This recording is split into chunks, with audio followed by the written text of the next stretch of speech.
Happy as a friend nga kami ng sugar daddy ko. Syempre bago kami magmahal-mahalan, dinala ko muna sa palaruan yung bebe ko. Kaso mare, maski ako pinaglaro. Hindi nga lang sa pantao, kundi sa pang-aso. Shoot mare, ibig ko na lang talagang magtampo.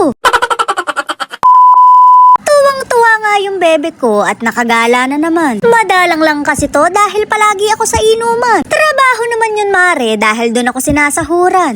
Ring at napahinga yung atay ko kaya babawi ako at dadalhin siya sa palaruan. Nakakasagabal din kasi siya mare sa paglalaro namin ng mahal-mahalan.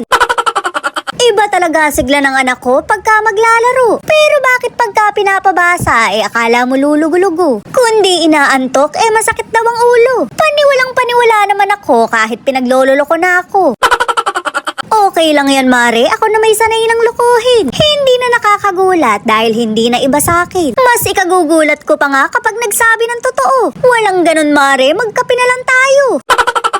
Kahit anong taktak ko nga ayaw tumapon. O diba, maski ikaw naloko. Peke lang kasi tumare, katulad ng kakilala mo. Hindi naman sa pinag-o-overthink kita, pero ikaw ang topic nila sa GC. Naka-order na nga ako, kaya binigyan ako nito. Magbabibrate daw to kapag ready na yung kape mo. Kaya naman dito ko nilagay para damang-dama ko. Ring at nalusaw na dahil late ko na kinuha. Ayoko pa nga sana, pero yung kasama ko'y uhaw na. Naglakad-lakad nga muna kami dahil meron daw siyang pagdadalhan sa akin. Mag-enjoy daw ako dahil deserve ko rin. Kaso mare, dito pala ako sa palaruan ng aso dadalhin. Kuhang-kuha yung inis ko, ibig ko na lang talagang birahin.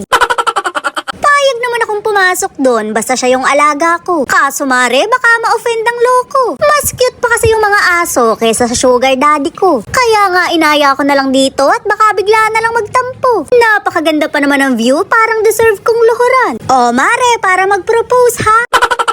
Grabe naman yan, may pa-flower pa. Pero hindi sa akin to dahil hiniram ko lang. Shoot mare, ano kayang gatas niya ng bata? Kaya siguro wala akong natatanggap na ganon dahil pinagkape agad ako.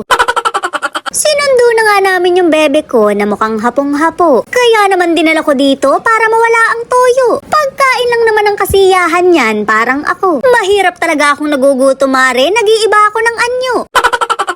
Wala naman akong balak mag-shopping pero nagbago ang isip ko. Bahala na kayo dyan mare, meron kasi ditong bayo. Pero wala daw pambili yung sugar daddy ko kaya lumabas na lang ako. Wala na talagang mura sa panahon ngayon dahil nasa 1,000 na ang bayo. Dini na nga lang kami dumiretso sa night market. Napakaraming ukay dito, yun na lang ang bibilin ko. Magaganda rin naman kasi ang ukay, matitibay pa. Hindi ka na mag-iisa dahil palagi kang may kasama. Yung may-ari ng damit kung sino man siya. Shoot mare, baka kabod na lang may humingi ng hustisya.